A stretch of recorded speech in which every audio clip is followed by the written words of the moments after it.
I'm very simple-minded. When I read the gospel, it strikes me that it's not particularly complex at all, you know. You just keep hearing the same message over and over again.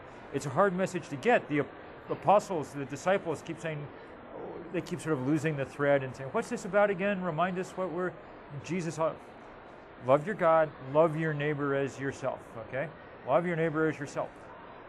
All right, you know, we live in a world where we're consuming in such a way that we're busily raising the sea level all around the world and drowning people. We're spreading mosquito-borne disease across vast swaths where it had never been before. We're making it incredibly difficult for peasant farmers to, we're not loving our neighbors, we're drowning our neighbors, you know. So to me, it's, as I say, I'm simple-minded, simplistic in this regard. You know, pretty much everything else in the Bible strikes me as commentary, you know, once you're past that. And there's never been a more important place to be able to try to put that into practice than in this global climate crisis that we find ourselves in. In American history, our culture wasn't particularly consumptive for a very long time. Americans, you know, viewed waste and extravagance as bad things, and everybody ran around quoting Benjamin Franklin and thinking about thrift and squeezing nickels till they shrieked and all of that. It took, among other things, the invention of an enormous industry, advertising, to help change our heads about who we were and what we wanted. And the key part of that was, I think, to get us precisely to focus on ourselves, to think of ourselves relentlessly as individuals, not as parts of a community. And hence we put no brakes on our own behavior at all. You know, no brakes on our own material consumption, on really anything that we do. And it's why the repair of this is going to necessarily involve the rebuilding of community as a real force in our lives, I think.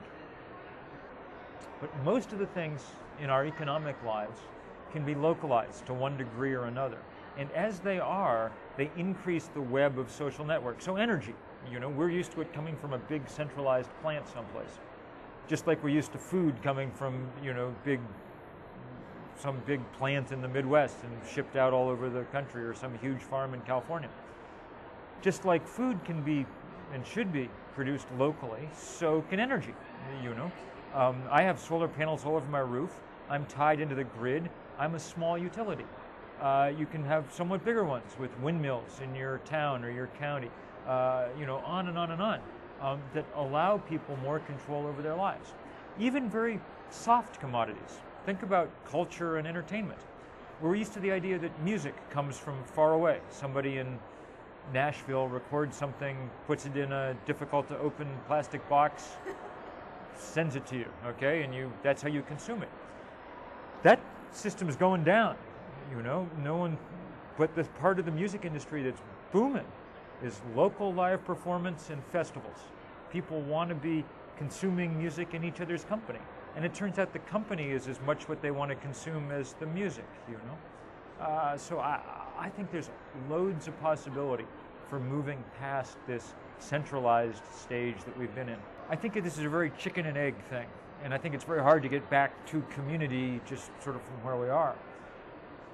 I think the key practical point is to do something about changing the availability and price of very cheap fossil fuel. For 200 years, that's what's driven the changes in the world around us. It's what's allowed us to sprawl out into ever more endless suburbia.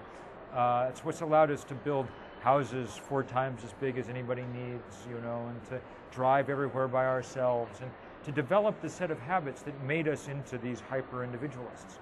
And if you look at Western Europe, you know, you can see what happens when you do the opposite. They've kept the price of gasoline high for ever since World War II, and taxes, and hence they didn't sprawl in the same way. Everybody takes mass transit, and community is much stronger than it is here. People spend more time with their families. The divorce rate is lower. They lead, oddly enough, what look like more Christian lives than Americans do, despite the fact that almost nobody goes to church. It's very interesting. My real preference is to work locally at home. That's what interests me. But I spend all my time now doing global organizing. This 350.org campaign we're doing is really the first big attempt at global grassroots organizing about almost anything. The number comes from the atmospheric concentration of CO2 that the scientists have told us is the most we can safely have in the atmosphere. And hence we're organizing all over the world to draw attention to it at 350.org. However, our organizing, we don't tell people to go have a march on Washington, you know.